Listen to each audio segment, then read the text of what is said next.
Can y'all hear me? Yeah, we hear you. Yeah, check 1 2, check 1 2. So yeah, man. Yes, Sirski. Yes, sir.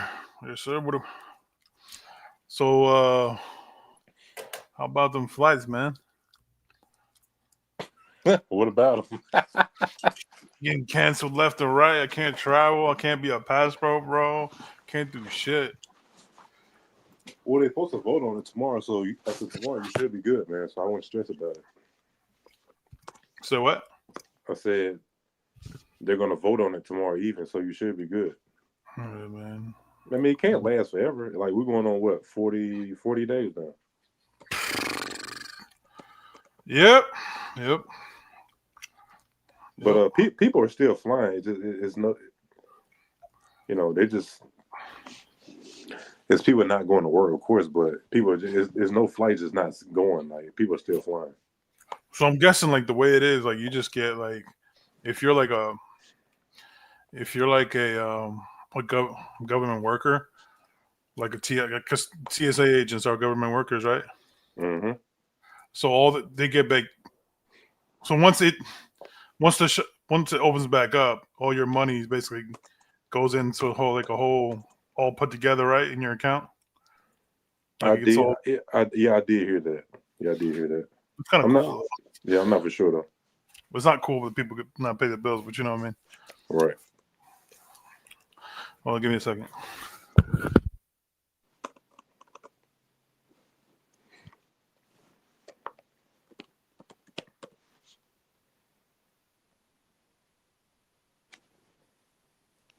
Yeah, because your ass is going to like a different continent and shit.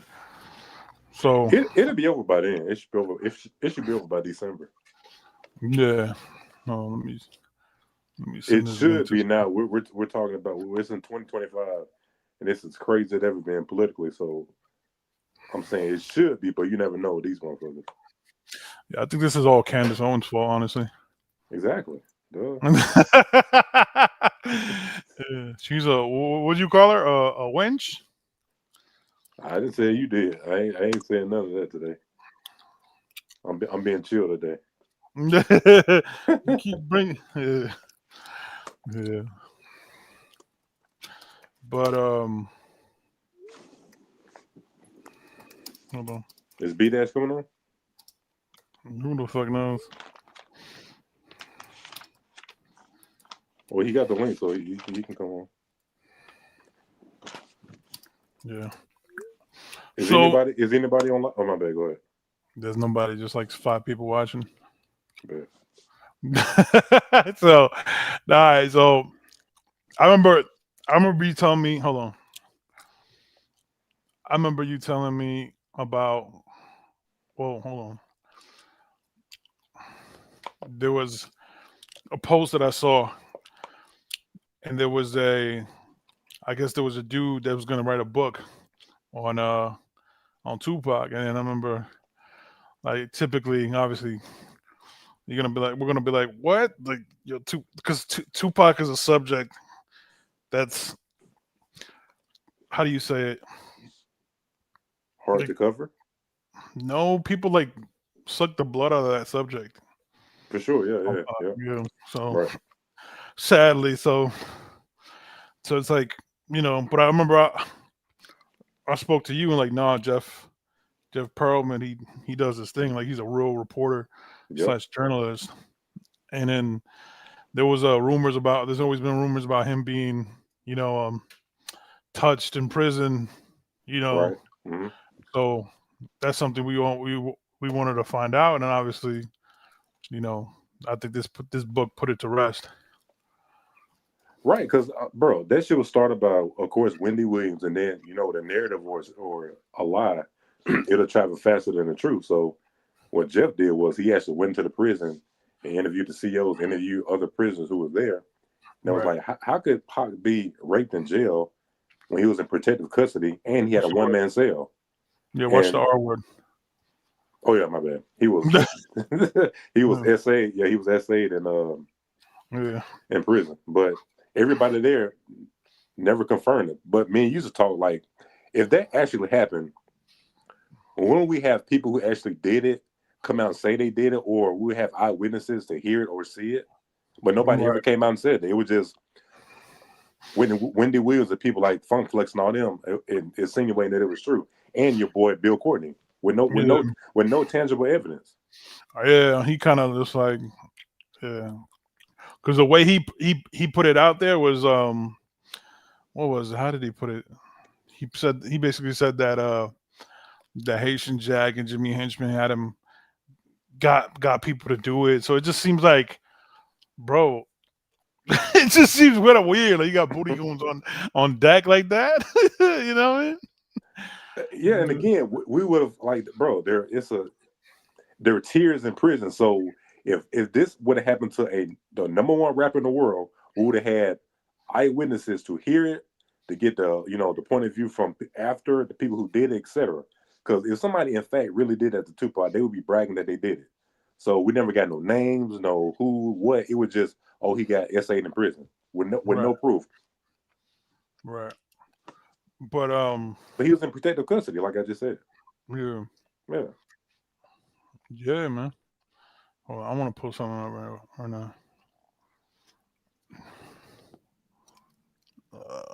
He did interview a CEO that was cool with Pac at prison. He said, absolutely not.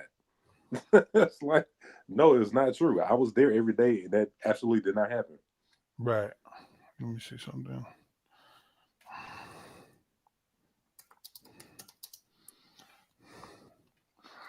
So I have to play this other. So Idi Amin interviewed the author Jeff Pearlman, and there was one clip that was kind of crazy. Oh, let me play it. Let me see if I find it.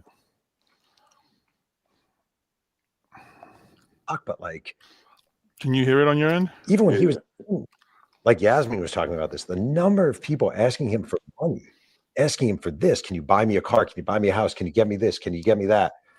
Like, you disagree? Huh? Wow.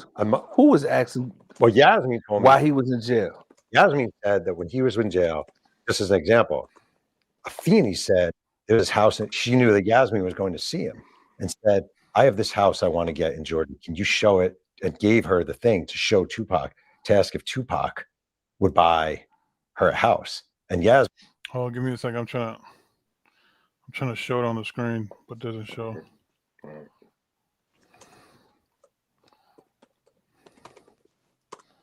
Uh-oh. That's kind of weird. Okay, got it.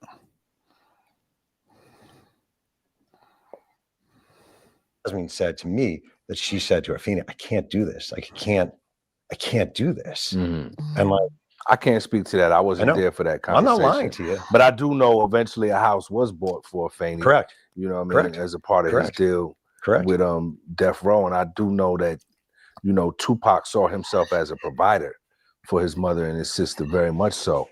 As far, he didn't have a large family. So, you know, when I hear these stories of, you know, Tupac was taking care of his whole family, it's kind of misleading because he didn't have a big family. Sure. You know what I mean? He had his mother and his sister, you know, he had an aunt, uncle, and a cousin. But, you know, because I know they moved to Georgia on the strength of Thomas Cox's pension from working for the New York City Transportation Authority. So they didn't come to Georgia on Pac's dime. Well, Tupac bought the house in Georgia, you know. Which house? The where's it located? I'm having a brain freeze. Good call. Yeah. The Rays Rose house. That was Tupac money. Yeah. Yeah. Well, but they didn't live there. No, I understand. They had their own house. That was his mother's house. Yeah, I understand. No, I feel like this is where it becomes a kind of like weird. I don't know. You let me know. That's what I thought you were talking about. Yeah. But I'm just talking about because there's this misconception that Tupac spent a large part of his money taking care of his whole family. And when you hear that, you assume that it's a lot of people. Yeah. He didn't have a large family. You know what I mean? It was literally him, his mother, and his sister that he was mostly financially chose to be responsible for. And everybody else had to figure it out. You know what I mean? You wasn't getting wads of cash from Pac. Yeah. You know what I mean? Especially if you was a grown man. Like I've never seen Pac reach in his pocket and just give any of his cousins money like that. Yeah. Never. Yeah. You know what I mean? Right. And for the most part, if they asked for money, it was like $20 or something like that. Or you know what I mean? Can I have $100 at the most? But Pac was very firm with his family as far as his money was concerned. He wasn't, but he was generous too. Sure. You know what I mean? Very So generous. he would buy gifts for people, and you know what I mean. But this wasn't this wasn't a situation where you could just go to Pac and get money. No, I didn't say It's that. basically what Yeah, I'm saying. I You know what I mean? understand. But I know you didn't say that, but in the book several times it's mentioned how he was responsible financially for his whole family, and that's kind of misleading because I know, but You want to comment on that? Right. I think Edie is getting mixed up with what Yasmin and his auntie and what the other family members are saying. They're saying that Tupac supported his whole family, not Jeff himself. He's quoting what he was told in interviews. So it's kind of like if Yasmin told Jeff Pearlman, Pac supported his whole family, quotation mark. He's just referencing on what they told him. It's not Jeff's opinion that Tupac did it. He's just writing what he was reported from other family members. So Edie is trying to insinuate that Jeff has an opinion. Oh yeah, I think Tupac took care of his own family. He's not saying that. It's not an opinion. It was just what he was told. It's fairly simple. And Tupac, he himself, let me just send you the clip real quick. Because Tupac said it himself.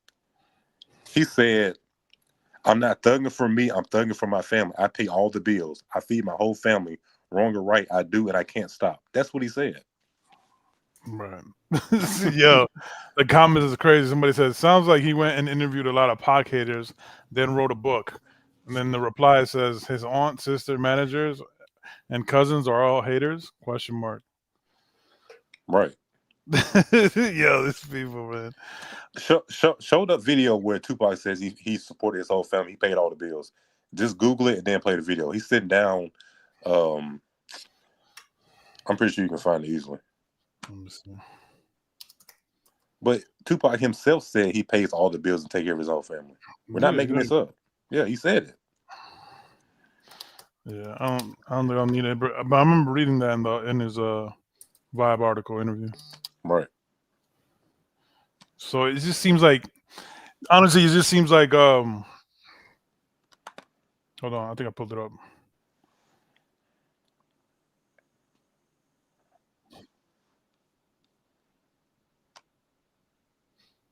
Hold on. Let's see.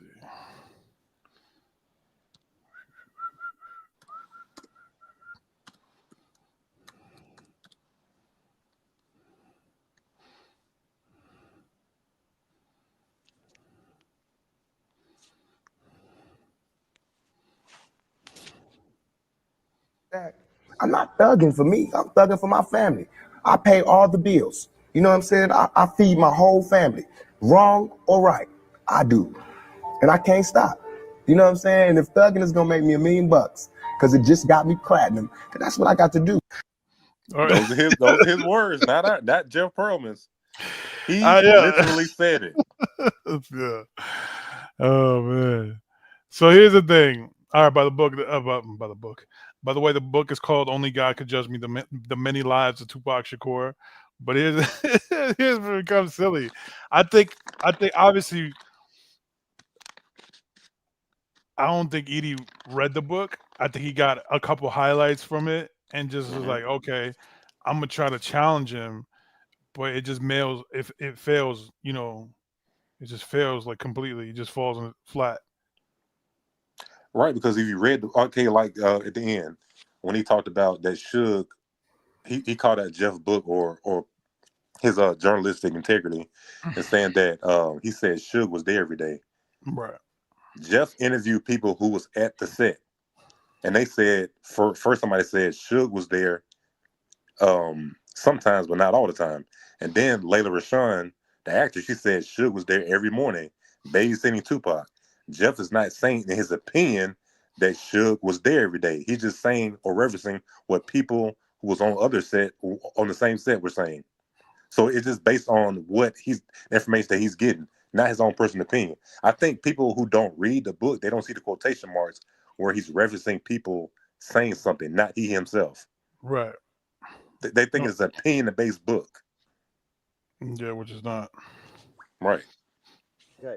So He Yasmin, didn't have a lot of family like that. I know, but I'm not saying he had a million relatives, but he had, I mean, so I know you, and you don't go into detail like in numbers, but when you say, like, again, when you say a whole family, it's misleading but I'm not- because that's it not- makes people say that's a lot of people. Jesus No, but I didn't Christ. actually write Tupac. that. Yeah, yeah, he got frustrated because like, yo, this dude, like, he's telling him, I didn't say that.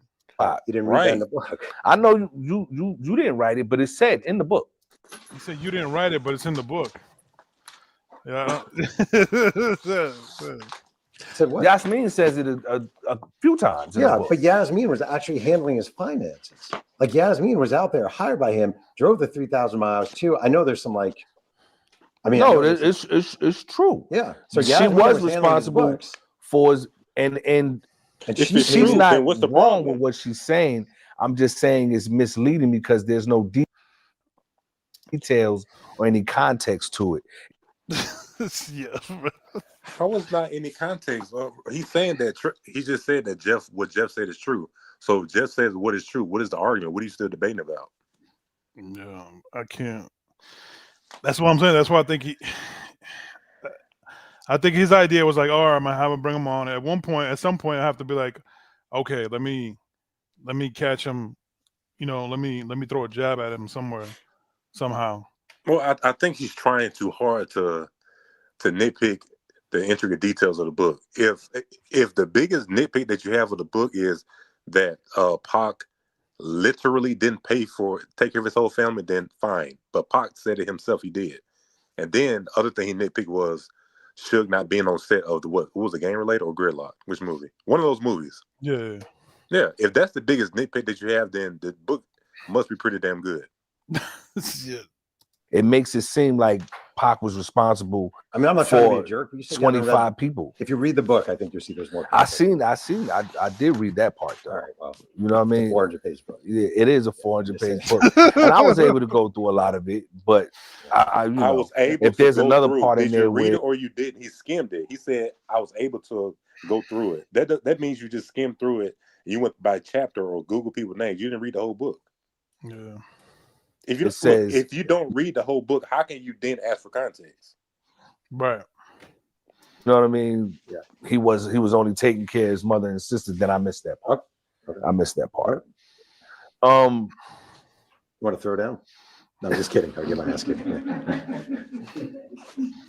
I just want to, for me, I like to debunk some of the, the hyperboles. I get it. You know what I mean? There's a lot of hyperbole. It's a lot. I'm not saying in the book hyperbole. a lot about Tupac. There's It's some hyperbole in your book too. give me examples. You talk about him on the Gang Related set and Suge showing up every day with Tupac. Not true at all. Okay, first off, it didn't say every day. It It did. came often. No, it says every Wait, day. were you on again? Yo, hold on. Let me pull it up. Because you hold on. Give me a second. Let me pull up what the book, actual page says. It says, this is a quote: "Knight liked to stop by the set, not always, but often enough to." Can't even read what that says. To remind Tupac he was always watching. Knight usually just stood to the side, observing and menacing with a menacing glare when he arrived.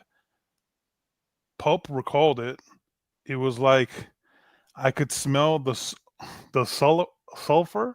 Yeah, sulfur. Yeah. What does that mean? Okay, what page is that? It doesn't say it right there on the one in that photo. Okay, I got the book right here, so I'm just gonna go to it. Yeah. So nobody ever said that Suge was there every day. I don't see. That's why it's important to read the whole book, because if you don't, you're gonna take stuff out of context. Right. Okay, so the page is on 364, so we're gonna read it right here. Right. I'll read it again. Okay, that's what it says. Give me 1 second. Let me find out where he said that. But before you get to that, somebody says the book is garbage. The book writer should never be allowed to say Tupac's name ever again. It's nothing but lies and BS, an embarrassment. What did he lie about? Yeah, well, what's the lie? What, because he said something you didn't like? Maybe Jay, we're not trying to be fun. We're just asking about what did he lie about and what's BS. Just tell us one lie, and then we can talk from there. But if you got the quote, go ahead. Before Jake might take a Okay. minute. I'm still reading. I'm trying to still find the page. Okay, this is what it says. Mm-hmm.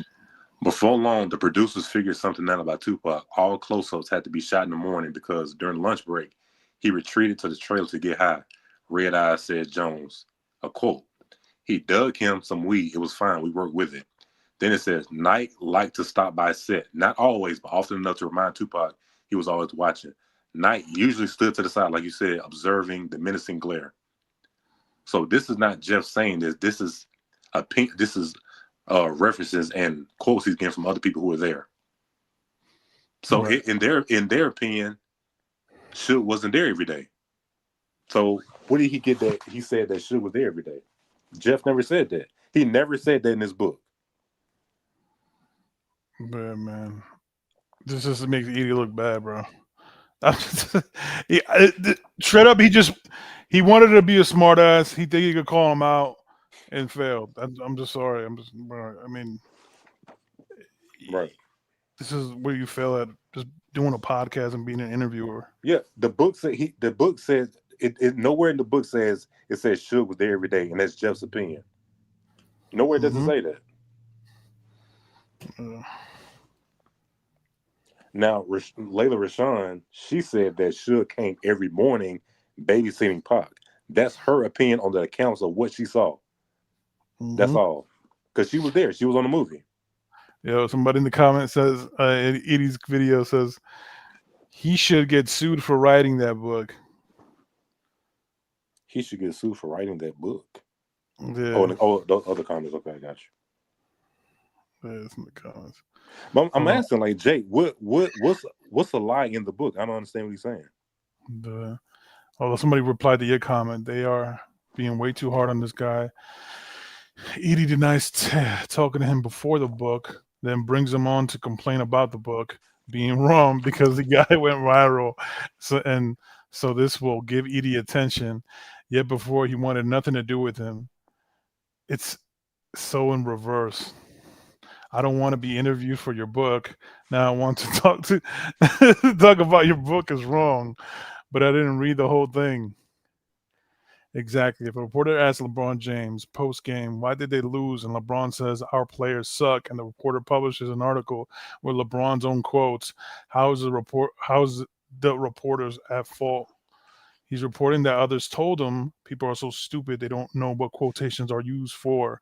And I think this is an opinion-based book. But yeah, why decide not to interview for the book? Right. And just interview him anyways. Post-publishing the book. Crazy. Getting related to that? Absolutely, because one of the things you might be right. I was about to go to the page. Right. Okay, go ahead. Yeah, it says Suge showed up every day, and somebody, not you, but somebody alludes to the. Yeah, it's absolutely because one of the things. You might be right. I was about to go to the page. Right. Okay, go ahead. Now this is the thing. Jeff should have told him turn to the page, but I think he just he later want to argue with it, go back and forth with him. So Edie was like, "Yeah, I'm gonna turn to the page and show you that Suge was." It says that Suge was there every day. Mm-hmm. He should have just pulled it up because then he would have. Yeah, man, he would have looked just dumb, man. Yeah. So Jeff never he himself said Suge was there every day.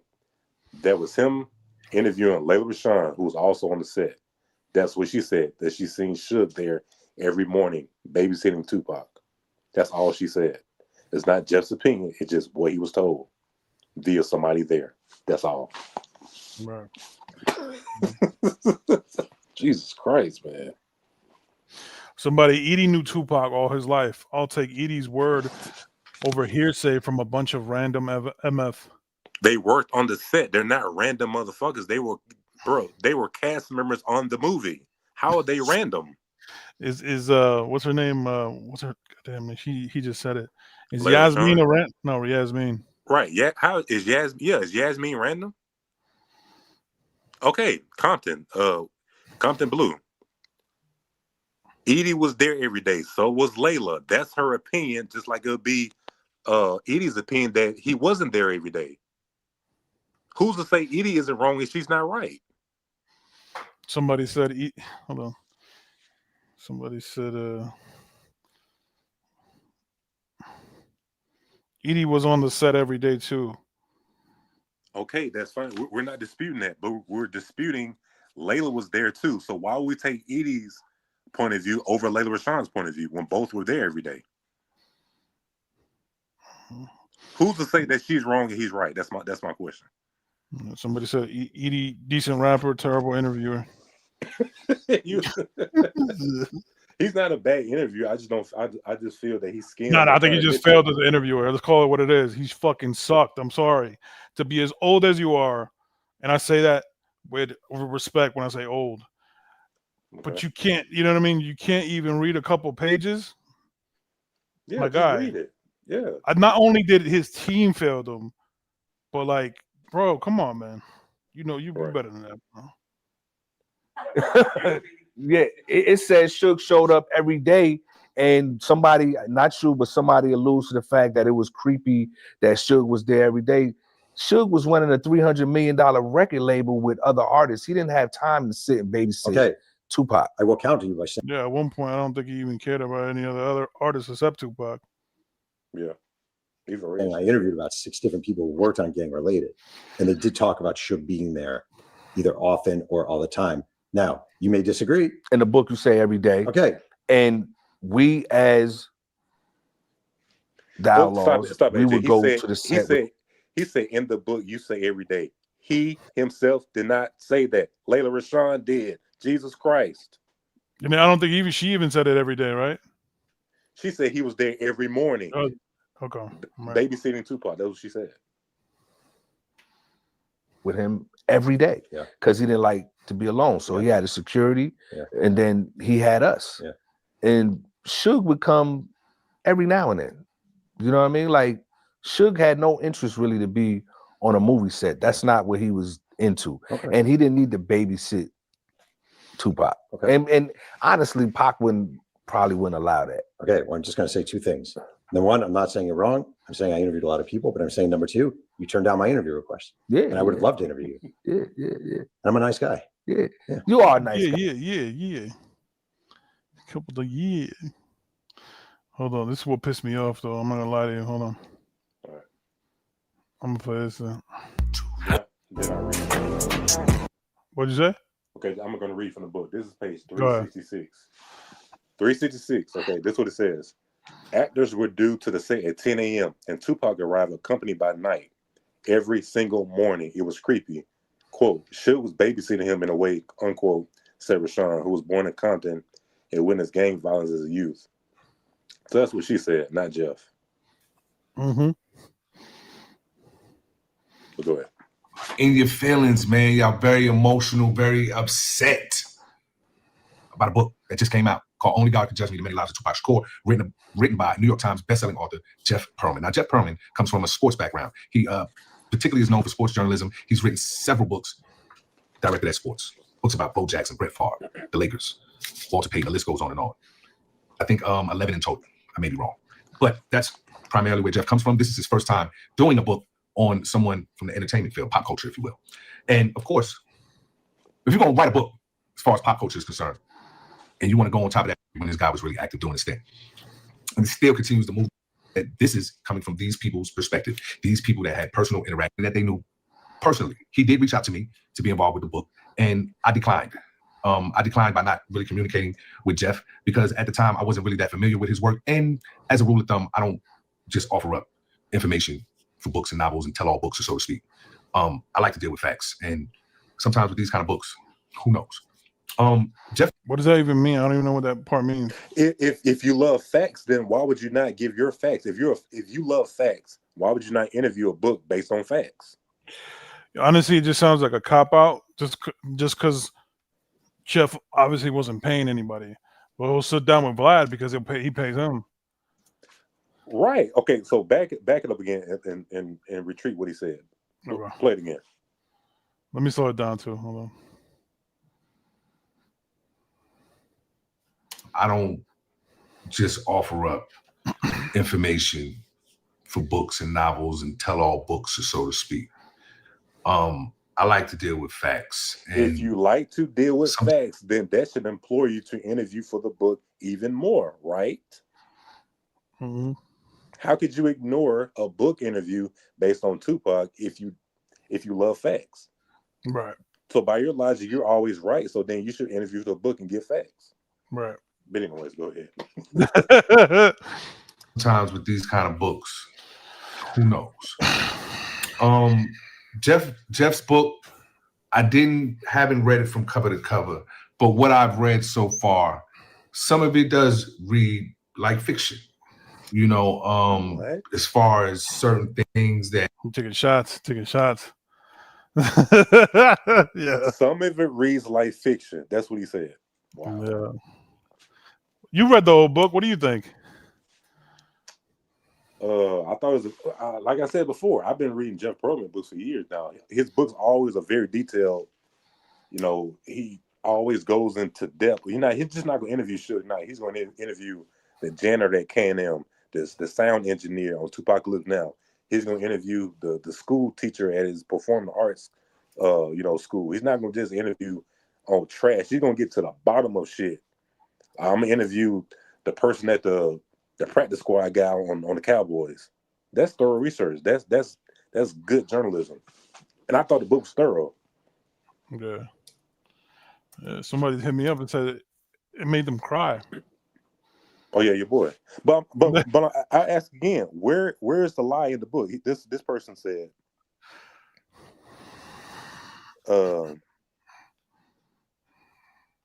let's even go to it. But yeah, I can't find a comment, but he said it was his lies in the book. Where did he lie in the book? What's the lie? Well, here's one. Somebody says, I don't like the Quad Studio self-inflicted theory. That's actually been out since probably the day he got shot. And it's been out in somebody else's book. In 2005, the hip hop cop put it in his book. That's the first time I ever heard it, that he shot himself, you know? Right. I can't, you know what I mean? It's not, nothing new, honestly. If you talk to any journalist that covered Tupac, they'll say, I thought this was like known already to people. Mm-hmm. So, yeah. That may have been said and may have not been said, and certain scenarios that I had personal, experience with. There's some inconsistencies there. I just got to be honest. It's this. This guy's going in. He said, "Edie, good limo driver, terrible podcaster." Inconsistencies there. I'm not going to pull no punches, and I told this to Jeff, to his face. Marin City shooting, where Tupac, I interviewed a ton of people from the Marin City. This is a good one. I think. Tupac is holding the gun and he's shaking. His hand is shaking when he's holding the gun. Not true. I was there. Were you there right next to him? I was there, right next to him. At the Marin City. You know what you starting to sound like? What? Like, give me a second. Talk to the people. Hold on.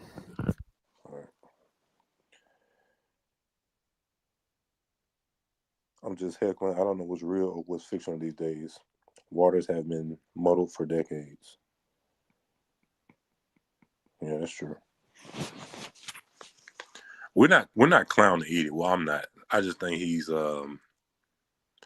fishing for content. Just have something to talk about. Because how could you bring? How could somebody, the author that you talk about now, he reached out for you to interview, and you said no, just to interview that same said guy after the book is done? That doesn't make any sense. Give me a second. I couldn't hear. What happened? No, I was just reading the comment, but go ahead. You good? No, I didn't even. Yeah, hold on. Let me see. I'm gonna invite somebody else on here. Let's be gentlemen, Hey, AG, open the line. If anybody wants to debate, tell them to click the link. They can come on. Oh yeah, that's true. But I'm not accepting any trolls. You got to put your face on there and everything, bro. Like, you know what I mean? Like, I ain't. We're not doing no trolling, and you could just get out with that. Hold on, let me see something. Give me a second. Hold on? How do I find the comments? Okay, here it is. Y'all want to come in and talk about the book? Let's do it. Yo, imagine Spider Loke popped up. It's the Lokester, man. It's the Lokester.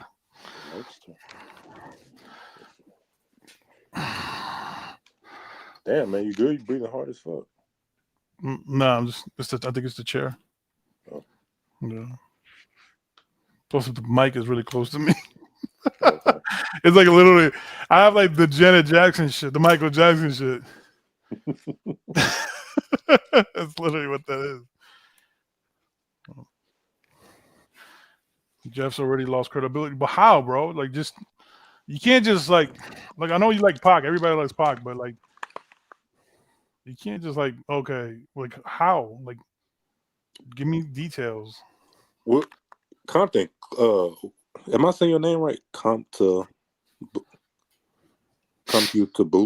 Computable? I don't even say his name. Just like, yeah.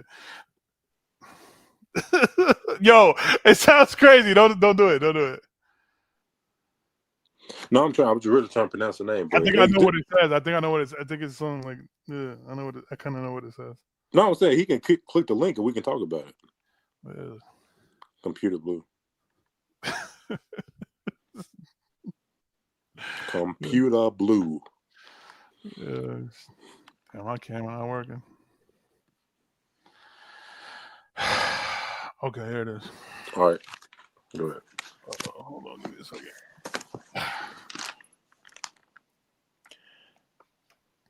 First, he said Tupac wasn't about that life. Then he said Tupac couldn't shoot. All bullshit. Y'all can hear me? Yeah, I can hear you now. Oh, all right, cool. All right. All right, Ren. So, Going on, fellas? How y'all doing? What's up, brother? How you doing, man? I'm maintaining, bro.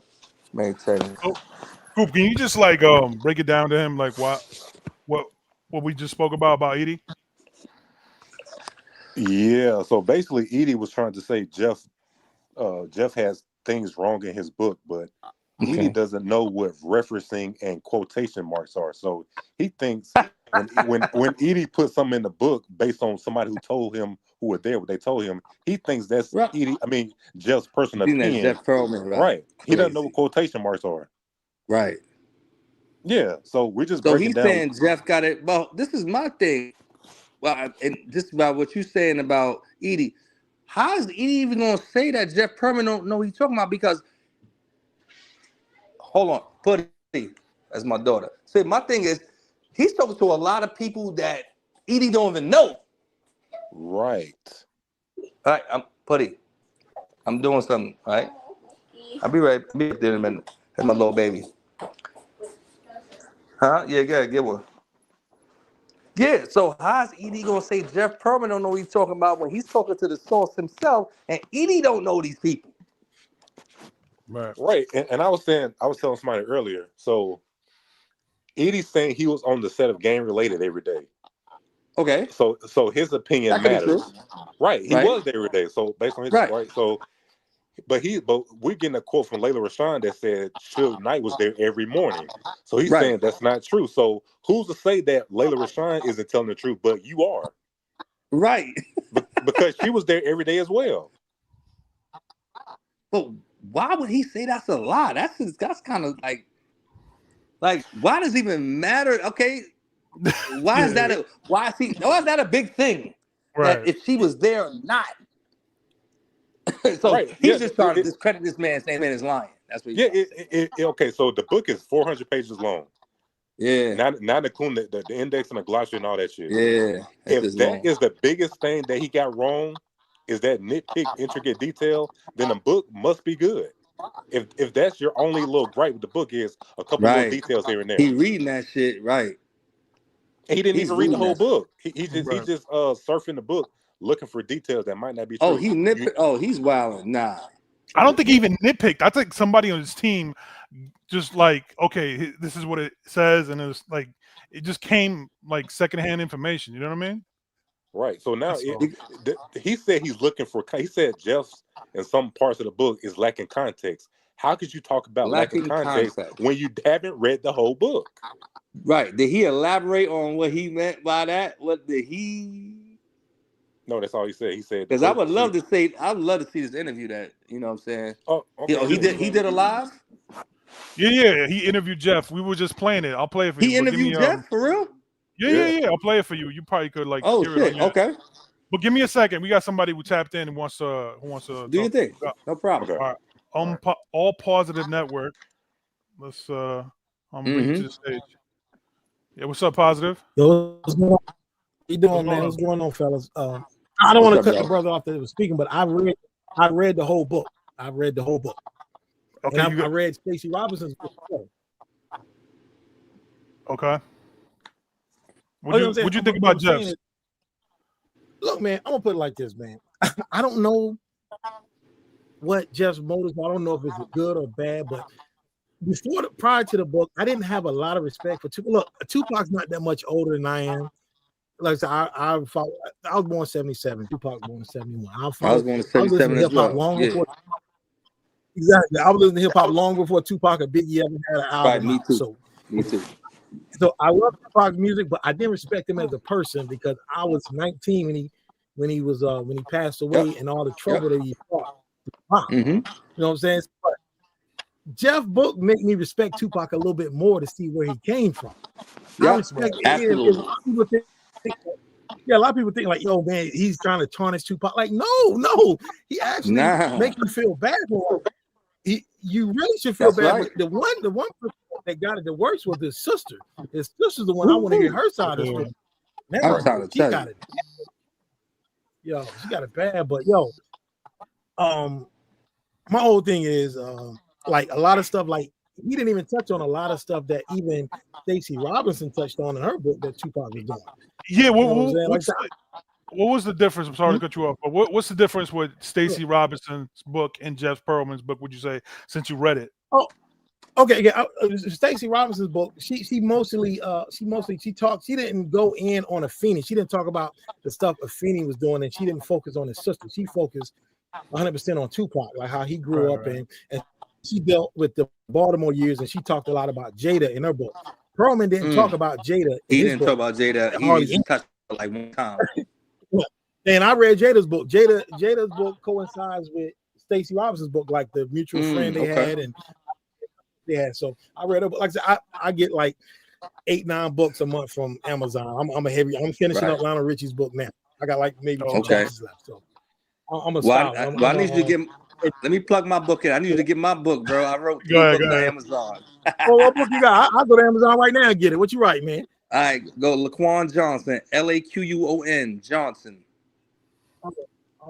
They on Audible and they hardcover too. What's the title? What's paperback, the title?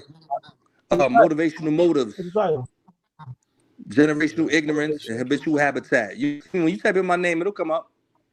3 books. Motivational. Thank you. I appreciate you, AG. I got you. I might just put it in. Motivational.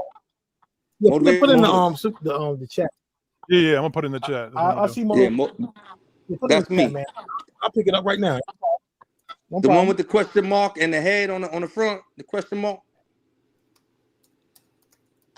That's me. Motivational Motives. I got it. Yeah, Motivational Motives. Yeah, and then all 3 of my books that come up, they paperback and Audible, and Kindle. Yeah. Don't worry. I'm gonna do the whole. Okay, yeah, put it in the chat. I'll get it from you. No problem. I'll buy it. Appreciate you, brother. All right. But yeah, what was your question again? My question was just that, what was the difference between Stacey Robinson's book? Yeah, and hold on. Anybody who doesn't know, Stacey Robinson's book is the authorized Tupac biography from the estate. But go ahead. Really? Yeah, because she actually read that, but I haven't read that. Yeah, she knew Tupac personally. She knew him personally. Okay, I'm going to read that. Absolutely. A lot of stories coincide with each other, and he actually quotes Stacey Robinson's book in it, like the whole thing about Tupac beating up the sound guys at shows. I've heard him mention that name in the book, right? Yeah. He quotes her a lot, but yeah, a lot of stuff. Like I said, a lot of people are mad at Jeff, but actually, it's some of the same information. They should be mad at Stacey as well because a lot of stuff I didn't know that Tupac was doing. But one thing that stood out about, because like I said, I remember when Tupacalypse Now dropped. I had Tupacalypse Now tape and the CD. I bought the CD. My favorite song was Part-Time Mother. That was the last song on the tape. Part-Time Mother. That was my favorite on the album. But I didn't like the album as much because of the beats. But listen to what Jeff was saying. Tupac really didn't have control over the beats because when he would have a beat he liked, Interscope would make it. So when I went back and listened to it, like after I finished, I was like, man, I respect this album a little bit more now because it wasn't his vision. So I respected it more. So Jeff, actually, like the problem is, and I say this, like I read a lot, man. I read and I listen to music. A lot of people don't know how to read. Like you, like you're right. That's right. They don't comprehend. They don't know how to read. That's true. Right. I don't know if that makes sense. Does that make sense? No, that's facts. That's a lot of people. Real. That's a fact. They just read this stuff and they don't understand that Jeff is not saying anything in his book. Everything he's saying is what other people are saying. That's what Tupac saying. That's what I've been saying.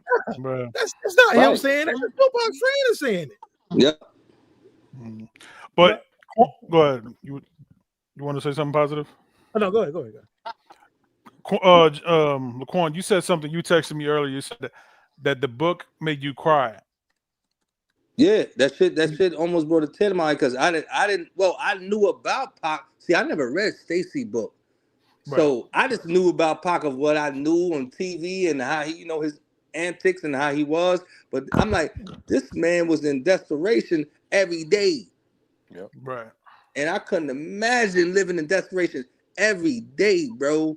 And I'm like, yo, this is amazing. And like y'all all are saying, this is coming from third-party sources. And this ain't Jeff telling you this shit. This is people that knew him firsthand. Yep. Like, yo, this is what he was living. Now, when you talk to somebody from high school, you talk to people like, when he was, and when he go to Oakland and people from Baltimore, like, this shit is all coinciding with one another. Right. It's all together. Like, this is the truth. Mm-hmm. Yeah, man. It's a very heartfelt, memoir. Right. Cool. If you don't mind, because I know you already read the book and positive. I wanna know y'all, both of y'all, Laquan, I want to know your opinions. There's a part in there that with the woman, I have to watch my language, that I guess Pac kind of forced her to do something. Like there was a woman with a claim. Yeah, I read that, and the thing about that, Jeff is only saying what he discovered. He said, I discovered this case. He's not saying he believed. Even he came out and said, like, I don't know if this is true, but there is a report out there on it. Now, this is what my problem with Tupac was. My problem with Tupac is you made it as a rapper, successful rapper. You went to prison, you got out. And I don't think he did anything in the prison when he went to prison for. You got out, you got signed a multi-million-dollar contract, so it means you made it. Why would you join a gang in your 20s? You made it. That was my problem. That's besides me. I think Tupac was the instigator. He started trouble, but I don't think Tupac was a sexual predator. I never will believe that. And even Jeff Pearlman, he's not saying, he's saying, I don't know what to believe, but the report is out there. I don't believe he was a sexual predator. I think Tupac was a lot of things, a troublemaker, want to be this and that, but I don't believe he was a sexual predator. That's one thing I will, to the day I die, I will always say. I don't not at all. Sexual predators like Tony Ayala, I'm a boxing guy. Tony Ayala, who did 15 years for that, got out and then kept committing it. A guy like Mystical, who did 7 years, got out and kept doing it. Yeah. They have a pattern. They can't stop. Tupac, it's a mental illness. They're doing that. Now so the first one, the one that Jeff did, all he did was report the police report. A real police report exists. So a real police report, right? Yeah. Just because you bring up a known police report, something that you can look up, you're not endorsing that he really did it. You're just putting out a known. It's just news. So a lot of people saying he's insinuating. No, he's not insinuating anything. He's just saying that a police report exists. Jesus Christ. I don't know why people get so upset over this shit. That's why I said that people don't know how to read. That's what I was saying. See, why it's so informative? Because it actually lets you know, because I think with Pac, he was a great influencer, but he was also easily influenced.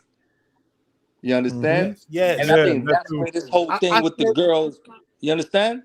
Yes. And I think when he got around with his boys, he was a different person. He code switched. You understand? Yeah. And I think when Tupac was with Digital Underground, even Money B was like, "Yo, Pac, it ain't that serious. You ain't got to do that." With the whole incident with the public enemy, I just read that part. He's like, it ain't that serious. But when he got with Death Row, they matched his energy. It's like, okay, you want to be somebody else? Now you this dude. And that was the problem. Bad move. Bad move, bro. Bad like, move. You know what I'm saying? Pac wasn't a soft dude. He came from Panthers. So Panthers, if you come from Black Panthers, Black Panthers, he wasn't soft at all. Yeah, the Black Panthers are with the business like that. They was gangsters in their own right. Serious. So they serious. To say Pac wasn't really like that, I mean, he shot 2 people, white boys, beating up a black guy. Right. Right. It's some gang members in LA that won't even do that. So I'm just not gonna say Pac. You know, he wasn't a soft guy. He had like more warrior spirit than he did like red and blue type guy. Now, what's homegirl name? AG Jackson, her last name, the one that allegedly Ayana. Yeah. So, like I always said, with that situation, I could put myself in that situation, and if this girl, like I'm gonna say, I said it publicly before, if I'm getting fellatio in the club the day before, and then the next day is me and y'all 3 brothers and y'all my mans, and we chilling, and she come through and we doing whatever we gotta do, and back in my mind, I might think, damn, she might be about that life like that. You know what I'm saying? She give me fellatio. Come on, I know, and I'm not saying that. I'm not saying that's okay. But as a 23 or 24-year-old dude, and then if I get up and walk away, I'm walking away because I'm saying she might be about that. And I think that's where Pac went wrong. As at our age, we wouldn't do that shit at our ages. But as a 23-year-old dude, he might, damn, she might be about that. Let me just walk away. She might let them do what they got to do, and he like that. Isn't that what I said, AG? I said that. I said if you read the details of the case and in the book, this is what happened. Think about it. Ayana Jackson gave him fellatio on the dance floor. On a dance floor. He invites her back. She gives him a massage. He turns over. She starts massaging him again. Other niggas walk in. Pac say, I don't want to be. Oh, all right. I know what this is finna be. It's finna be a train. Pac doesn't participate in the train. At all. They run a train on her. They run the train. Is intertwined in it. Now he's perceived as a rape. I mean, as an SA, whatever. He walked out. Yeah, he might be implicit of he went to another room. They said, but he never RAPED that girl. Yeah, I agree with that. I don't How know. can you do that? How can you do that from another room? Right. And why would you do that to somebody that just gave you fellatio the day before? That doesn't make sense. It's the same thing. It's the same thing as a Mike Tyson thing. She cried. Yeah, she cried. You know, she said that because Mike Tyson kicked her out the room and didn't pay for her taxi to get away. That's why she cried that. Yeah. Facts are facts. The facts are the facts. That's crazy. You know, this is amazing, bro. You know who really went in on Tupac in this book, who was really upset the way he turned out and knew him from a kid? Yasmin Fula. She really went in on him. Because who's that? I don't know if I got to that part. Who is that? She was she helped raise him from a child. Like, remember, her son was he was the only one who was gonna identify the shooter of Gaddafi's mom. Yeah, that's Gaddafi. Yeah. Oh, Yasmin, right. Yasmin is Gaddafi's mom. Yeah, she was really going against moms. Yeah. She was talking about the stupid mistakes Tupac was making, and signing with Suge was a stupid mistake and all this stuff. And she was really going, but she didn't go in like she didn't hate Tupac because she helped raise him from a child. But she was like, really made some bad mistakes and was hanging with some people he shouldn't have been hanging with. But she's the one that gave the real on Afeni. Afeni was on some bullshit a lot of times. Yeah, a lot of times, you know, we praise Afeni. Yeah, but we got to keep that shit funky. If a woman is fucking up, we have to keep the same energy as when men F up. True. Afeni was on some bull crap a lot of the time. That's a lot. And you know what? I don't understand. And I figured Afeni was on some bull and she didn't like the book, so she was opportunist. Is when Afeni passed away, and you don't leave Tupac's legacy to your only daughter. You leave it to a white man. He's in control of this. I don't have a problem with white people, but Oh, he's talking about who did she leave it to? I think it was the guy that signed Tupac. Tom Wally. Yeah, Wally. he's a Really? Right. Yeah, he controls the state. That's crazy. I don't have a problem with white crazy. people at all. Man. I'm just saying. Right, come on, you gotta don't do that. keep in the family. You got to keep that in the family, man. That's crazy. Yeah, he controls Tupac's estate now. His daughter has Oh, no. my- Her daughter has no control. Tupac's sister has no Yep. control of the estate. It's, I don't know it's, what Feeney was on like that, doing that. it was a part early in the book where Tupac was in Baltimore. He was at the performing arts school, and at this point in time, he had gotten like settled and had started making friends, or or whatever. So he was like, he told his mom that I'm going to bring my friends over later on. Yeah. And so he brought his friends over later on. Yep. She's in that motherfucker smoking crack. Smoking crack. I read that, man. I felt bad because, like, yo, imagine you're a teenager and you bringing your friends home and your mom smoking crack. I just felt Can't bad. imagine that. That's what I'm saying, bro. This man. Whew. I didn't know that she was for real. Like I said, I didn't know how long into his life she was a crackhead, bro. Until reading this book. I think who Pac, when he was a child, thought was his dad, Legs. He thought Legs was dad. Legs got Feeney hooked on crack. Yeah. Crazy, bro. Man. Yeah, man. And I'm glad. And here's to the Tupac fans that hate Jeff. Jeff actually did y'all a favor. Like, and I like Tupac, but he did him a favor talking about prison. People talking about Tupac was assaulted in prison, sexual assault, or whatever. Like Jeff basically cleared it up. He interviewed the guys in prison. It's basically like, there's no way it could happen the way he was located. It's like it's just really possible. Right. He was in protective custody. Yeah, he was in protective custody. It's like, there's no way it would happen. Pac can't be in GP. He can't be in general population. Come on. Right. So Jeff did y'all a favor. All the Tupac fans that hate this man, he did y'all a favor that no one can ever say that after reading it. And I was telling AG, if that in fact did happen, wouldn't we have more information on who it was, where, when? Right. Yes, it would just Tupac got the essay. Okay, you have any more details, any more context? Anything else happened? But even the CEO, one of the CEOs that he was cool with said, no, that never happened. Yeah. Right. And what I didn't know. Yeah. Go ahead. Now on my thing, I was gonna say, and on top of that, let's say that did happen. If 4 dudes jump on him, what the fuck he gonna do? Yeah. Mm-hmm. And then like he asked for this shit. Like, come on, this is jail we talking about. And then like he walking outside and he, you know what I'm saying, whistled at the guy and all that. No, 4 dudes jump on you. Fuck you gonna do? You gonna fight for your life, and that's it. And so you can't do. I did not know Tupac was cool in prison with one of Yusuf Hawkins' killers, man. I did not know that. That comes I didn't know that. Cool. I gotta get to that. Yo, like they was like their cells was near each other, and like they used to talk every day. I'm like, that's crazy. They were tight. They were tight. Yeah. Supposedly Yusuf Hawkins is innocent. I mean, not innocent. The guy who was responsible for supposedly, allegedly, had to play the part in that is innocent. So that's a different topic. But yeah, you may want to look into that case. But it's crazy. Didn't the guy play like college baseball or something? That was another college that beat a guy up. He had like his old girlfriend or whatever. Yeah, sure did. Because his ex-girlfriend was dating a black guy, so then they jumped the black guy. But the guy introduced Pac to Machiavelli. Like he had the Machiavelli books in prison. Yeah. Really? He told Pac about that in prison. Yep. Interesting. That's crazy. But let me play this clip. I want to know what y'all think.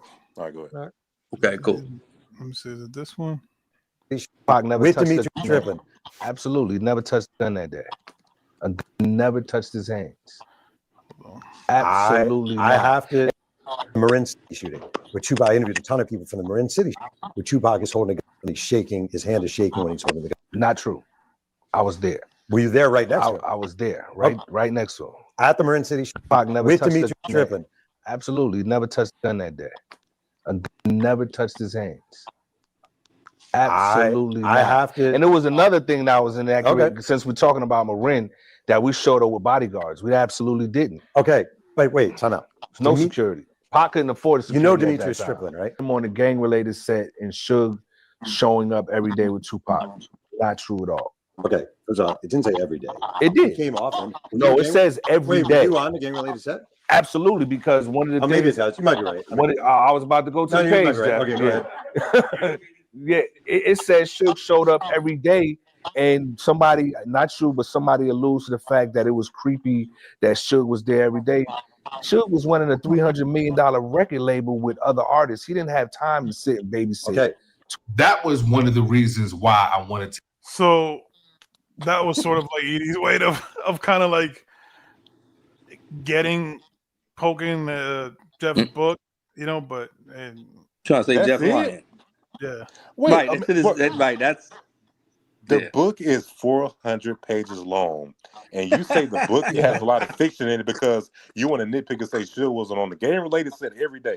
That's what right. that's What all is you that have. like? What is, Jesus Christ, man. that's You know what? crazy. You know what, the UNLV story shocked me about the UNLV team doing their pro Pop. Oh, which one? Right before the Titans, I think it was like a day before. The UNLV team, I think it was the football team, they approached Pac because they saw him and they pulled guns on him. And Tupac screamed on him. It was a bunch of teenagers. They approached him. It was a Long Beach, the same school Snoop went to, high school, Long Beach. Yeah, no, it was like a day before, a couple days before a week before the Tyson fight, right? Yeah, it was a high school team. Yeah, not high school, UNLV. I thought it was kind of okay, but the high school team approached me like they had pulled guns on some kids. I'm like, that's crazy, man. Mm-hmm. Now my question is for y'all that read because I'm probably like maybe halfway or something, maybe a little more. At the end of the book, or the end of his life, does he speak to any of the former outlaws, Napoleon, Castro, or Edie? Or AG, did you ask him? Did he try to reach out to them during his interviews? Because why? When he speaks to them, I didn't ask. That's probably why Edie is mad. Probably. No, I think in this video, I played it earlier. Now he said, let me without even like misquoting him. Let me just okay. He needs content. Yeah. That many people, he needs money. Then you have to accept the fact that this is coming from these people's perspective, these people that had personal interactions with Tupac Shakur. Jeff is not just going and interviewing the average fan or the average hater. He's going to interview people that knew Pac from different stages in his life. If you believe that he interviewed this 600 and something people.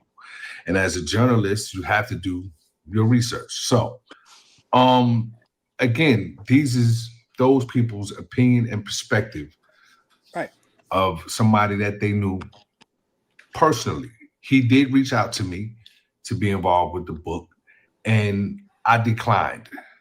I declined by not really communicating with Jeff because at the time I wasn't really that familiar with his work. And as a rule of thumb, I don't just offer up information for books and novels and tell-all books, so to speak.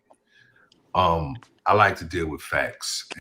So to me, it just sounds like a cop-out, you know, because he wanted to get paid. That was my answer. Got it. Yeah, because he'll sit down with Vlad, and Vlad pays everybody that sits in his chair. So, true. That's crazy. That's crazy. So he did receive. My thing is, that's my thing. If you reached out to me and I say no, I can't say what you say in the book is a lie because I could have added my 2 cents, my facts to the book. So if I'm gonna say this is facts, the only way I'm gonna say this is facts is if I come to you, you come to me and I speak about it, and then I hear some other shit that doesn't coincide with some shit that I know. Right. But if I don't, if I don't entertain it and I'm not a part of it, I can't say nothing about it. Exactly. But I think in my opinion, I can't say nothing about it. They're wrong at the wrong person. Like they're mad at the wrong person because like there are quotation marks in the book. Like I agree, bro. There are quotation marks, so you got to be mad at the people who made these quotes. Right. He should have spoke. I think Edie should have spoken in the book and said, you know what? Well, shit. He should have said, you know what? Let me see what you got thus far. Let me read that, and then I'll put my shit in. Right? Let me see what you got. Let me see what you got. Let me read that, and then I'll tell you if I want to be part of it. Before I say no. Money B made a statement in the book. He said, and he wasn't bashing Tupac, but he's like, anybody that's ever known Tupac and said they've never been in an argument with him, they're lying. Right. I read that. Right. And we know that to be fact by reading the book. Like, oh yeah, he was about that. You know what I'm saying? This is what he do. And they say in the book that he probably did have an undiagnosed form of ADHD. You know what I'm saying? And the weed was the thing that calmed him down and all that, which, you know, that's reasonable. You know what I'm saying? Think about this man's life. He probably did have some type of mental illness. All this shit he went through, man. Right. I was just about to say, bro, the dude came from nothing, man. He seen his mom strung out on drugs. He grew up in he grew up in a house with no food, with rats and roaches. Food, rats and roaches. He got PTSD from getting kicked out of every house he was at. The dude had a hard ass life. He trusted no one.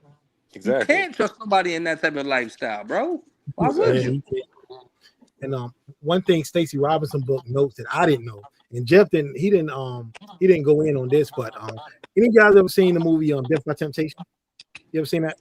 What's it called? Say it again. Death by Temptation, the horror movie from 1990. Kadeem Hardison, Bill Nunn, James Bond III. I've seen that many years ago. I can't remember what it was about, but I did see it many years ago. Yeah. Well, Joel's grandmother in the movie, Minnie Gentry, who's Terrence Howard's great aunt. Tupac's first acting role. He played in the Raisin in the Sun with Tupac in that Baltimore play. She was in that with Tupac. Minnie Gentry, legendary actress. Stacey Robinson talked about it, but Jeff Perlman he didn't go in on that detail of that. But that's crazy that legendary actress Minnie Gentry, that was her first. That was Tupac's first role with her. That's crazy. That's damn. That movie's on 35 years ago. It was a play. Raisin the Sun, they did a play on stage, but But Death by Temptation, she was Joel's grandmother in the movie. She had a lead grandmother. In the movie. Yeah, they did that play at Apollo for River Jesse Jackson. We were trying to run for presidency. Yeah. Yep. Well, hold on, Coop. You I'm not sure if you have this in your notes, but there was I don't want to keep I want to clear it up because the SA that report claims, it's a little iffy to me. It is, man. Can you break it down? Coop? Right, yeah. You mean the first one or the Ayanna Jackson? The first one. Okay, basically they was at some club in West LA. I forgot the name of the club. And this girl was celebrating her birthday party, and she saw Tupac. She said, "Let me dance with Tupac." And her friend said, "We'll wait for you." But her friends ended up believing her. So it's crazy. Tupac and I don't know the people he was with because Jeff didn't name them, but they got into the car, and she was wanting to get dropped off back at school. Well, so she said. So they go back to Tupac's house, and Tupac said, "I have to get some out, my house. So just come in." She's like, "No, I just wait here." Like, "No, come in." So she says she walks in Tupac's house and then goes to his room. And she said she gets scared because she sees a revolver with some ammunition on his nightstand. So then she said she's scared. Now, she didn't never say that after they had intercourse or before that she said no. She just said they had intercourse and she said that she didn't want to do it. But she didn't say that she told him no. So after that, then she wants to go home, and then Pac tells one of his guys to drive her back home. So then they drive back to the club. The club is closed. So then they drive to this gas station, and she goes in to the store and whatever. And then whoever was driving her, one of Pac's friends, she said, "Well, if I'm driving you back to USC, you have to perform the same thing you did with Tupac." Yeah. So she said that she then was raped by this guy, and then she goes to USC, and then she gets out the car and runs to her dorm room and knocks on her boyfriend's door and crying and whatever. So the boyfriend was like, "Oh, I'm going to get my homeboys who are gang affiliated to go jump Tupac." So then she files a police report. So then this one gets hairy yet because she said the police didn't file a report or try to get somebody locked up because she had a chance to run or tell somebody at the convenience store and she didn't. That's basically a short story of what happened. Yeah, that is go ahead. No, but there is a part where she's okay. Here's the thing. She comes in. At one point, she said she kind of I feel like, depending on where you kind of broke it down to me after you read it, was that she kind of complies and then decides not to do it in the middle of it, or depending on what I gotta watch my language. sexual position they were doing, she wasn't with it. This is with Pac, you saying? Yeah. Okay. And she Well, can you? she said, she said she go ahead. removed the earrings because she didn't want her earrings ripped out. So she allowed her to move the earrings too on that. Right. Yeah, it was weird. It was just, That was weird, man. What was weird for me with that, real quick, AJ, I'm sorry about that. When she said that her girl, now this was her birthday, right, Cool? This is her birthday? Yeah, it's her birthday, yeah. Why? Well, one, why would your friends leave you on your birthday by yourself in the club, right? I'm a dude. My dudes never let me. I'm a dude. They never let me on my birthday in the club. And I'm like, if they did, did they leave you because you were so enamored with Pac and his peoples that you was like, all right, I'm gonna stay with them? But in the police report is they left me. What? Right. That's what jumped out to me. You're the birthday. Look, I've seen. I went to a lot of clubs and I've seen the birthday girl. The birthday girl there is the center of attention. They let her get drunk. They drive her home. The birthday girl never left at the club. I've never seen all my years in the club. Never seen a birthday girl ride home on your birthday. Never seen it. Okay, this is me. Okay, so I have it pulled up in the book right here. So go ahead. This one says the police report broke down by Lita's account. Once inside Shakur closed the door to the bedroom to begin kissing her on the mouth and neck. She said that she was standing against the dresser with the door behind her and Shakur was standing in front of her next to the bed. The victim was afraid to run out the door because of the numerous male blacks in the front of the house. Shakur began undressing the victim and she did not protest, citing her fears. Okay, this is important. Listen. Shakur began undressing the victim and she did not protest, citing her fears that he would become violent. When they were kissing and fondling with each other, she never did say no. This is very important. She saw a chrome revolver on the nightstand next to the bed and said nothing to Shakur about it, fearing for her life. So again, that's what a gray area is because she never told him no and she didn't push him over or nothing. That's what a gray area is. Because if you would have kicked and screamed and said no, rape, he probably would have stopped. But you said nothing. In both instances with her and Ayanna, if Pac's mans wasn't there, them chicks is with that business. I think this is where it get crazy because the dudes was there and now they got they got a scapegoat now. Oh, his friends was there. You know what I'm saying? It's crazy. That's the two's commonalities with both situations. The peoples was there. Okay, this is the other part. Then she said Shakur placed her on the bed, laid her back on after he removed his clothes, he placed a condom on his P word and had vaginal intercourse with her. He turned the victim over on her stomach and attempted to enter her rectum. She began to protest by screaming for him to stop. She said that he was hurting her and she began to scream. While Shakur was undressing the victim, she added that he had to untie her boot-like shoes in the process. She removed her large hoop earrings herself because she did not want them caught and possibly ripped from her lobes. She also said that she also had a hat on which she also removed herself. The victim said that the television was on in the bedroom, but was not on very loud. No one came to her assistance when she screamed. So I guess when she screamed and stopped, that Pac, he stopped and then she got her clothes on, then she left. But the consensual sex beforehand, she didn't say stop because it was consensual. Because she didn't say no. Or what Pac thought was consensual. Let me get that right. Yeah. Right. That man. Woo. So it's very So if anybody wants to read this is on page 257, 258, and 258. Yeah. I think Pac he just put himself in a peculiar situation by, like I said, when you young man, you got your boys around and all that, it makes it crazy. Serious. And now she got something to use. Because if it's just you and her, I don't think either one of these women come out and say that Pac raped her.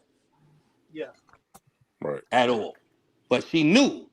we got these dudes here. Okay, I could say they did this, but of course we're gonna implicate Tupac. What do you think about the guys? Jeff reached out to the guys that were there, and none of them wanted to talk about the situation. At the first, the first incident or the second one? The first one. Really? Yeah. That's interesting right there. Of course, they don't want to be involved in that. I mean, if you were never charged and then right, the police thought be involved in that shit. Yeah, why would they say something now? Right, why would they say something now? Like, no, I'll be involved in that shit because they know exactly what happened, whether it was true, false, or indifferent. They know exactly what happened. Now, I'm pretty sure everybody on this panel, we sympathize with women who have been taken advantage of in that manner. Absolutely. But once you read the details on what happened, like, okay, I get it now. I get it. Right. It sounds like you know what it's open and shut. Like, I'm like, hey, did you read about the Easy Mo B? What he said, like how he avoided that? The Ayanna Jackson. Yeah, that was crazy. That was on page. I got the book in front of me right now. That's on page. Can you speak about that? Yeah, because I ain't read that part yet. Yeah. He's talking about like he was supposed to be in a room with them that night when the Ayanna Jackson thing happened, but he said he didn't want to pay $50 because $50 back in 90 was a lot of money.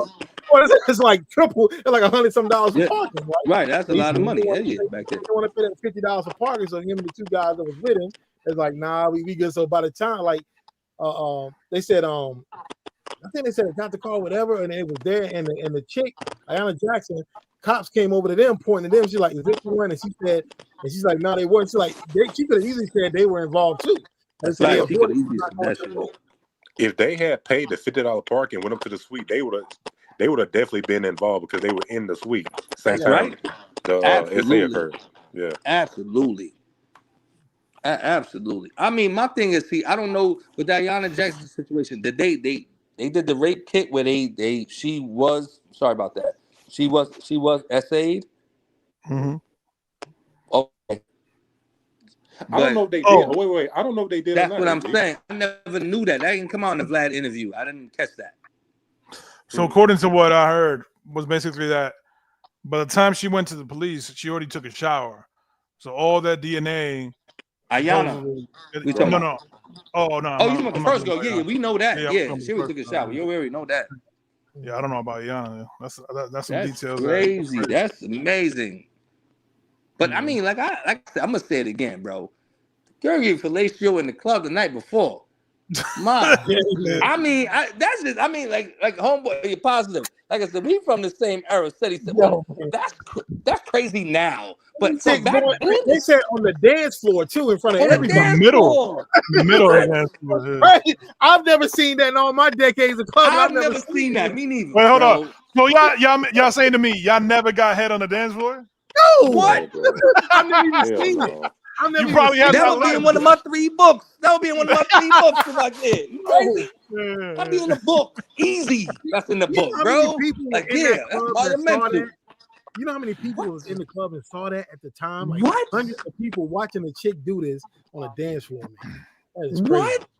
That means you know a chick is about it. She's doing that. And that's what I'm saying. As a 23, 24-year-old dude, she's coming in. Your man's is in the spot with you. Come on. You're gonna be like, yo, you know what? She's probably about that life. All right, let me just leave out here. Let them get off and all that. That's what a young dude would think. I just thought about something, man. Yeah, I'm glad you brought that up. Look, I remember. Think about it. I was in Fort Lee. I was stationed in Fort Lee, and me and my homeboy, I was in his room. We had a hotel room for the weekend, but I was in his room, and I was looking at the fight, and the chick came over, and I can tell you the exact fight I was looking at. It was Rick Frazier. It was the undercard. Rick Frazier versus David Reed, and the main event was Simon Brown. That was in 1998. So the chick comes over. I'm looking at the fight, and she starts, giving fellatio with me in there. Right. So I'm like, I get up and leave. So I get up. I didn't finish the fight. I got up and leave. So my man asked me next day, he's like, "Yo, like, why you leaving?" I'm like, "Nah, man." I like, dude, and I'm young back then. I'm like 20 years old. I don't want no parts of that, yo. I'm out. I'm out, man. I'm out. So chick that does it in the club with 200 bystanders that she doesn't know at all. Come on, bro. That's crazy. What you gonna think? I'm automatically gonna think she's about that life. Mm-hmm.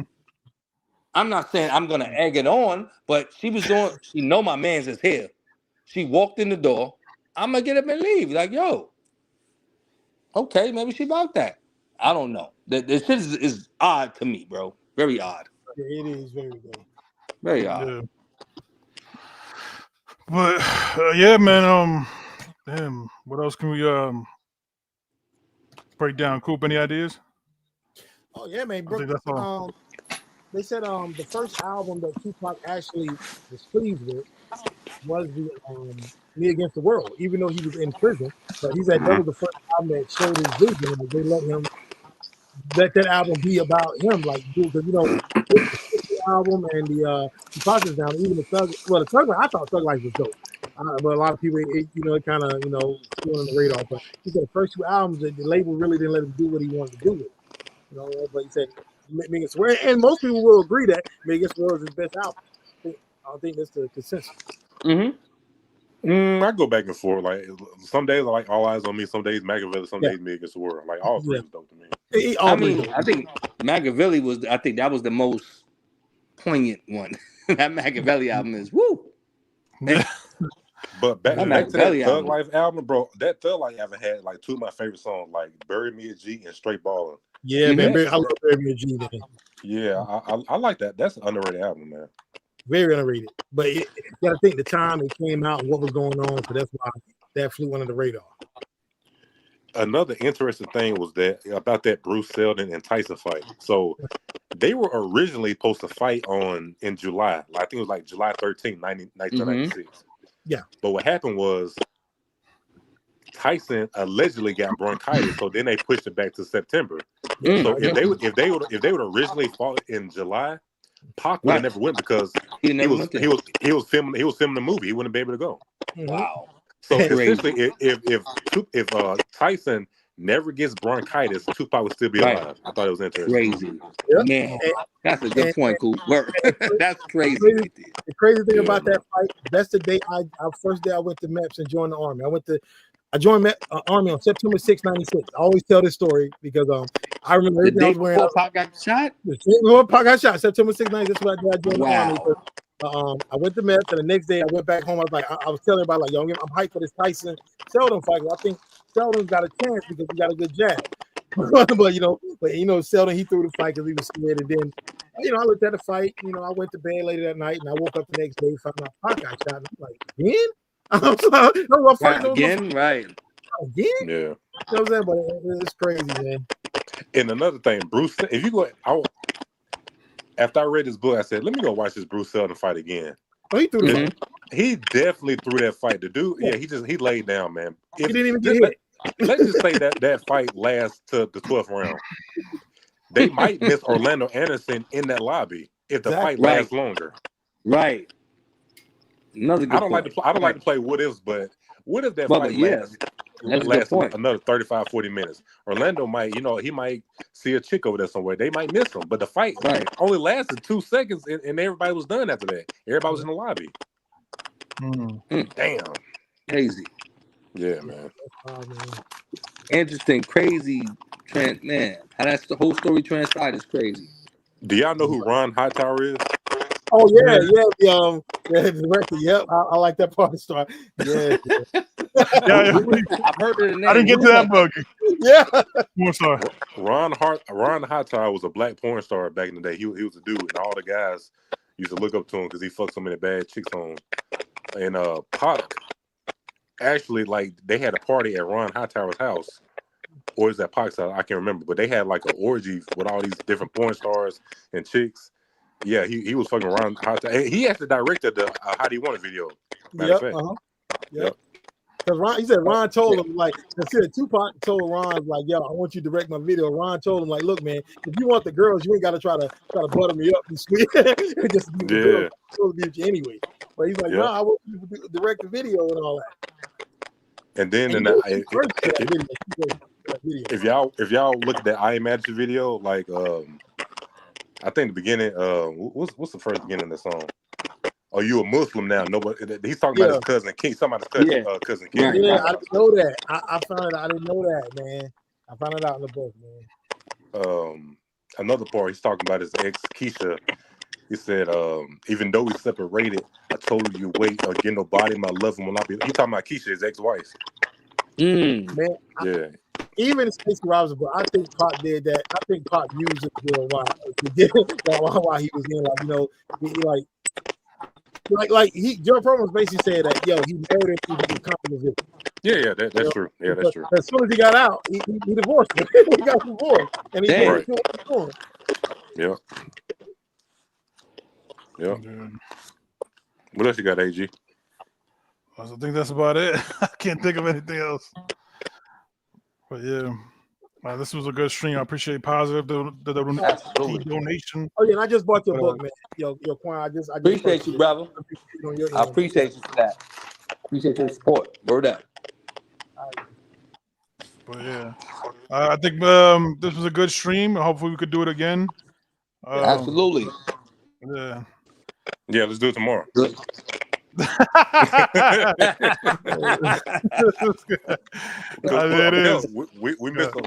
miss a lot of shit, but we can't stay on live for 3 or 4 hours. So I think we can save the information I got for another day. Whenever y'all feel. Yeah, let me know, man. Definitely. You know what I'm saying? I appreciate y'all for having me on, man. I appreciate that. You know what I mean?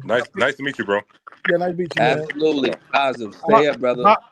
Positive. Drop your IG or something, you know, on the. Is it All Positive Network? My YouTube page, IG, all that. You know what I'm saying? Okay, bet. I'll follow you. All right, man. Okay. All right, y'all be good. Cool. All right, AG, take it easy, bro. All right, bro. Y'all be good. All right. All right, later.